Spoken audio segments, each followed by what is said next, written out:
اور جب دوحہ کے اندر مذاکرات ہو بھی رہے تھے، مجھے یاد ہے میں قطر میں تھا، and I was part of all those جو باتیں ہو رہی تھیں اکراس دا ٹیبل.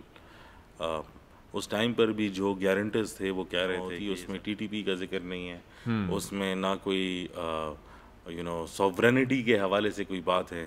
وہ سب کے سب یہ کلیم کر رہے ہیں کہ یہ ڈیورنٹ لائن جو ہے جس کو ہم انٹرنیشنل بارڈر مانتے ہیں، یہ بارڈر نہیں ہے اور یہ ایک فرضی لائن ہے. لہٰذا جو اٹک تک کا ایریا ہے وہ بھی افغانستان کا ہے، اور پھر جو بلوچستان کا ایریا ہے وہ بھی ہمارا ہے. معجزہ، ایک معجزہ ہی ہوگا کہ جس میں ہم یہ دیکھیں کہ افغان جو طالبان ہے وہ ٹی ٹی پی کو بھی جو ہے وہ سرنڈر جو ہے وہ کر دیں، اور پاکستان کے ساتھ ایسے تعلقات رکھیں کہ ہم یہ ایکسپیکٹ کریں کہ یہ زمین دوبارہ پاکستان کے خلاف جو ہے وہ استعمال نہیں ہوگی.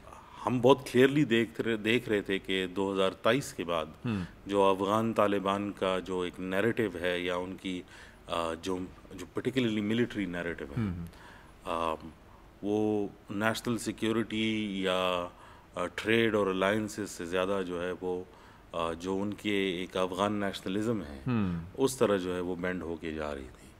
تو اگر آپ وہ ساری تقریریں حالیہ 2 ہفتوں کی نکال لیں، یا جتنی انٹریکشنز ہوئی ہیں، چاہے متقی صاحب جو ہے وہ انڈیا گئے ہیں، یا ذبیح اللہ مجاہد نے کوئی اسٹیٹمنٹ جو ہے وہ دی ہے، یا افغانستان کے اندر سے کوئی اسٹیٹمنٹ جو ہے وہ آئی ہے، وہ سب کے سب ایک کنٹینشس پوائنٹ پہ آ کے جمع ہوتی ہے. اس میں ٹی ٹی پی کا ذکر نہیں ہے، اس میں نہ کوئی سوورنٹی کے حوالے سے کوئی بات ہے.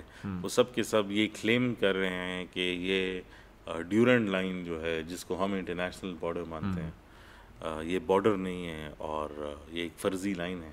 لہٰذا جو اٹک تک کا ایریا ہے وہ بھی افغانستان کا ہے، اور پھر جو بلوچستان کا ایریا ہے وہ بھی ہمارا ہے. میرے خیال میں اگر کلیئرٹی اس کے اندر دیکھیں تو ڈیزائن بھی نظر آتا ہے کہ کس طرح جو ہے انڈیا اس کے اندر جو ہے وہ یوز ہو رہا ہے. اور سیکنڈلی جو افغانستان کے اندر جو خود گروپس جو ہے وہ بنے ہیں، ان کے حوالے سے بھی ایک اسٹریٹجی نظر آتی ہے. لیکن سب سے بڑھ کر کیونکہ افغانستان کے اندر طالبان جو ہے وہ ایک پاپولر گورنمنٹ نہیں ہے جس کو لوگوں نے الیکٹ کیا ہو یا ان کو لے کر آئے ہیں. سو دیٹس وائی جب یہ سارا واقعہ ہوا بارڈر ایسکیلیشن پہ، تو انہوں نے لوگوں کو اکٹھا کرنا شروع کر دیا، اور جو پاکستان کے خلاف جو ان کا ایک زہر ہے اس کو اس طریقے سے جو ہے وہ دکھانے کا انہوں نے ٹاسک جو ہے وہ اپنے ذمہ لیا ہے کہ جن لوگوں کو طالبان پسند بھی نہیں تھے ان کو اینٹائی پاکستانزم کے ذریعے جو ہے وہ اکٹھا کرنا جو ہے وہ شروع کریں. افتخار صاحب، کیا افغانستان ایک مرتبہ پھر کسی گریٹ گیم کا مرکز بنتا دکھائی دے رہا ہے؟ میرے خیال میں تو افغانستان کبھی گریٹ گیم سے کبھی نکلا ہی نہیں تھا. It was always part of it. اور جب دوحہ کے اندر مذاکرات ہو بھی رہے تھے، مجھے یاد ہے میں قطر میں تھا، and I was part of all those جو باتیں ہو رہی تھیں اکراس دا ٹیبل. اس ٹائم پر بھی جو گارنٹرز تھے وہ کہہ رہے تھے کہ یہ ساری چیزیں جو ہے وہ سیٹل ہو جائیں گی وغیرہ وغیرہ.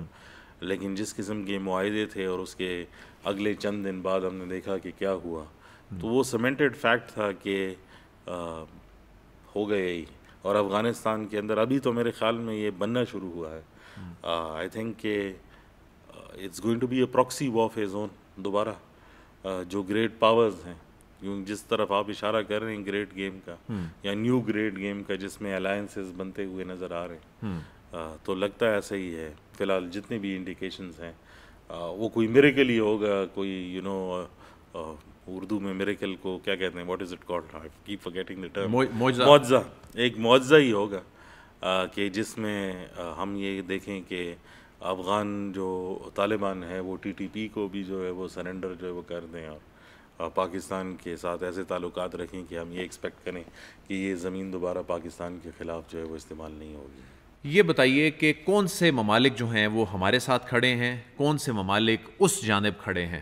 دیکھیں، یہ ایک انٹرسٹنگ سوال ہے، اور اگر آپ یہ دیکھیں تو میں یہ سمجھتا ہوں کہ امریکن الیکشنز سے پہلے یہ سارا میک اینڈ بریک کا پروسیس جو ہے وہ شروع ہوا، اور ابھی تک کمپلیٹ نہیں ہوا. آئی تھنک کہ جس طرح میں گلوبل چیس بورڈ کو دیکھتا ہوں، it's going to take at least 8 اور مہینے تاکہ پتہ لگے کہ کون کس کے ساتھ جو ہے اس کے اندر جو ہے وہ کھڑا ہوگا. لیکن اگر ہم اپنی پاکستانی اسٹریٹجی اس ٹائم پہ دیکھیں، ایک تو ہم ایک بیلنسنگ ایکٹ کر رہے ہیں اس ٹائم پر دنیا کے 2 سپر پاورز کے ساتھ. ایک آلریڈی سپر پاور ہے اور ایک بننے جا رہی ہے، تو ہم اس کے درمیان میں جو ہے چائنا اور یو ایس کے درمیان میں بیلنس کرنے کی کوشش کر رہے ہیں. پھر اس کے علاوہ اس میں رشیا ہے، اینڈ اوبیسلی انڈیا کو آپ رول آؤٹ نہیں کر سکتے in terms of its economic power. It is one of the economic powers in this part of the world. Diplomatically sidelined ہے. لیکن اگر آپ حالیہ، میں زیادہ ڈیٹیلز میں جاؤں بھی نہ، اور آپ صرف ایک جو ہے معیار اپنے ساتھ جو ہے وہ رکھ لیں کہ دنیا کے اندر جو ہے وہ 4 ایسے ممالک ہیں جو نیوکلیئر پاورز بھی ہیں اور جن کے سیسیشنسٹ کلیمز ہیں، یعنی لینڈ کے اوپر جو ہے وہ کلیمز ہیں. And this is very simplified. ایک رشیا جو یوکرین میں لگا ہوا ہے، اور دوسرا جو ہے اسرائیل فلسطین کے اندر، اور 2 باقی جو ہیں وہ پاکستان اور انڈیا ہے. تو اگر آپ یہ کلیاں نکال کر سمپلیفائڈ طریقے سے جیوگرافیکل بورڈ پہ رکھیں تو India and Russia are allies, اور India and Israel are military allies. انہوں نے تو ایک دوسرے کے ساتھ ڈیفینس پیکٹ جو ہے وہ سائن کیا. ہمارے پاس تو پھر کوئی اور آپشن بچتا نہیں. آپ پھر چاہے یا نہ چاہے یو ایس کیمپ کے اندر ہیں، like you are part of it, اور پھر چائنا بھی ہے ساتھ میں. تو آپ کو وہ دونوں کو بیلنس کر کے جو ہے وہ چلنا پڑے گا. اس بیلنسنگ ایکٹ میں ہم کتنے سکسیزفل رہتے ہیں that will decide the future course of conflict. لیکن اس ٹائم پر کلیئرلی، کیونکہ انڈیا ابھی انہوں نے طالبان کے ساتھ ریلیشن شپ دوبارہ بنایا، اور ان کی باتوں سے تو ایسا لگتا ہے کہ یہ ریلیشن شپ کبھی خراب ہی نہیں تھا جس طرح بالکل باتیں کر رہے ہیں. لیکن اس کے برعکس اگر آپ پھر دیکھیں، Russia has already accepted Afghan Taliban. تو وہ ریکگنائز کرتا ہے، دنیا کا ایک واحد ملک ہے جو افغان طالبان کو آفیشلی ریکگنائز کرتا ہے کہ یہ ایک اینٹی ہے. اس لحاظ سے ہم یہ کہہ سکتے ہیں کہ یہ بلاک جو بنتا ہوا جا رہا ہے اس میں رشیا، انڈیا اور افغانستان. کچھ لوگ یہ کہتے ہیں کہ ہم طالبان سے الجھ کر ہم نے اپنا مغربی بارڈر بھی انسیکیور کیا ہے. کیا ہماری یہ اسٹریٹجی موجودہ صورتحال میں اب مجبوری بن چکی تھی، ہمارے پاس کوئی آپشن ہی نہیں تھا، یا اس سے کوئی بہتر آپشن ہمارے پاس موجود تھا؟ میرے خیال میں تو ہمیں جنگ میں کھینچا گیا ہے بنسبت یہ کہ ہم جنگ جو ہے وہ کرنا چاہتے تھے. اور اگر آپ پاکستان کی اسٹریٹجی دیکھ لیں، یہ نہیں ہے کہ میں کوئی بہت ہائپر نیشنلسٹک بات جو ہے وہ کر رہا ہوں یا اپنے ملک کو جو ہے وہ ڈیفینڈ کر رہا ہوں. اگر آپ پریگمیٹیکلی، یعنی ایک پریکٹیکل طریقے سے بھی دیکھ لیں، مجھے ارد گرد کے ممالک میں ایک ملک بتا دیں جو روزانہ 30 سے 40 جو ہے اپنے لا انفورسمنٹ یا فوج کی یا پولیس کی یا سویلینز کی باڈیز جو ہے وہ اٹھا رہے ہیں.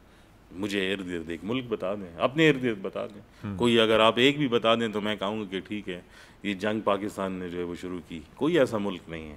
اور وہ ہو رہا کہاں سے، اس میں بھی کوئی چھپی ہوئی بات نہیں ہے، وہ ہو بھی رہا افغانستان سے. چائنا کا اس وقت کیا کنسرن ہے؟ کیونکہ جو کہا جا رہا ہے کہ چائنا کی اب وہاں پر سرمایہ کاری بڑھ رہی ہے اور چائنا کے اسٹیکس وہاں پر بڑھتے افغانستان میں جا رہے ہیں، تو چائنا نے اس ساری صورتحال میں کیا کردار ادا کیا؟ ٹو بی ویری آنیسٹ، یہ اسیسمنٹ کہ چائنا افغانستان میں بڑھ رہا ہے، یہ حقیقت پر مبنی نہیں ہے. اور چائنا کو جو ہے وہ بہت زیادہ خدشات ہیں افغانستان کی وجہ سے. اچھا. اور اگر میں اس کا ڈیٹیل بریک ڈاؤن لوں تو بہت لمبی بات چلی جائے گی. لیکن چائنیز منرل کے کمپنیز کے کانٹریکٹس اور Chinese oil and gas exploration کے جو کانٹریکٹس ہیں، بہت ساری کمپنیوں کے ایٹ لیسٹ 3 تو مجھے پتہ ہے جن کو حالیہ دنوں میں افغان طالبان نے کینسل جو ہے وہ کیا. اب ان کو ایک اور کنسرن بھی ہے، کیونکہ چائنا یہ سمجھتا تھا، کیونکہ ان کا جو ڈپلومیسی کا طریقہ کار ہے، چائنا ملیٹریلی جو ہے وہ کسی ملک کے اندر انٹرفیئر نہیں کرتا. وہ یہ سمجھتے تھے کہ اگر افغانستان کو یا افغان جو انٹرم گورنمنٹ ہے اس کو سی پیک میں جو ہے وہ انکلوڈ جو ہے وہ کر دیا جائے تو ایسا ہوگا کہ شاید یہ ٹیررزم کا پرابلم جو ہے یہ ختم ہو جائے گا، وہ اسٹیک ہولڈر بن جائیں گے. اس کی برعکس ایک اور کام جو ہے وہ افغانستان نے کیا، جو آپ کی واخان کی پٹی ہے، which is the Wakhan corridor, Badakhshan اور Xinjiang they actually meet. China نے وہ بارڈر تقریباً 17 سال سے بند کیے ہوئے ہیں کیونکہ ان کا اپنا ایک ہوم گرون جو ہے وہ ٹیررزم کا ایک فنومینا ہے جو بن رہا ہے. افغانستان نے ان سے یہ ریکویسٹ کی کہ جو طورخم اور چمن کے جو بارڈرز ہیں یہ ڈسپیوٹڈ ٹیریٹری ہے, تو لہٰذا ہم اسے ٹریڈ نہیں کرنا چاہتے ہیں. آپ پاکستان کو بائی پاس کر کے جو ہے واخان کوریڈور سے ہمارے ساتھ ڈائریکٹلی جو ہے یہ ٹریڈ کریں. تو چائنا کے لیے بھی ایک کویشچنیبل سلوشن ہے کہ آیا وہ پاکستان کے لیے جو افغانستان کے لیے پاکستان کا پورا چائنا اکنامک کوریڈور جو ہے وہ کر دے لائک. اور اس میں آپ کو ڈیزائن پھر نظر آتا ہے کہ اگر چائنیز کے اوپر چائنا میں افغانستان میں اٹیک نہیں ہو رہا تھا اور پاکستان میں اٹیک ہو رہا تھا اور وہ ٹریس بیک بھی افغانستان کی طرف ہو رہے ہیں, تو کوئی یہ چاہتا تھا کہ وہ سائڈ جو ہے وہ روڈ بنے اور یہ روڈ جو ہے وہ نہ بنے. اس لیے میں کہتا ہوں کہ it is more about proxy warfares. مفادات کی جنگ تو ہے یہ, لیکن اس میں نان اسٹیٹ ایکٹرز جو ہے وہ استعمال ہو رہے ہیں.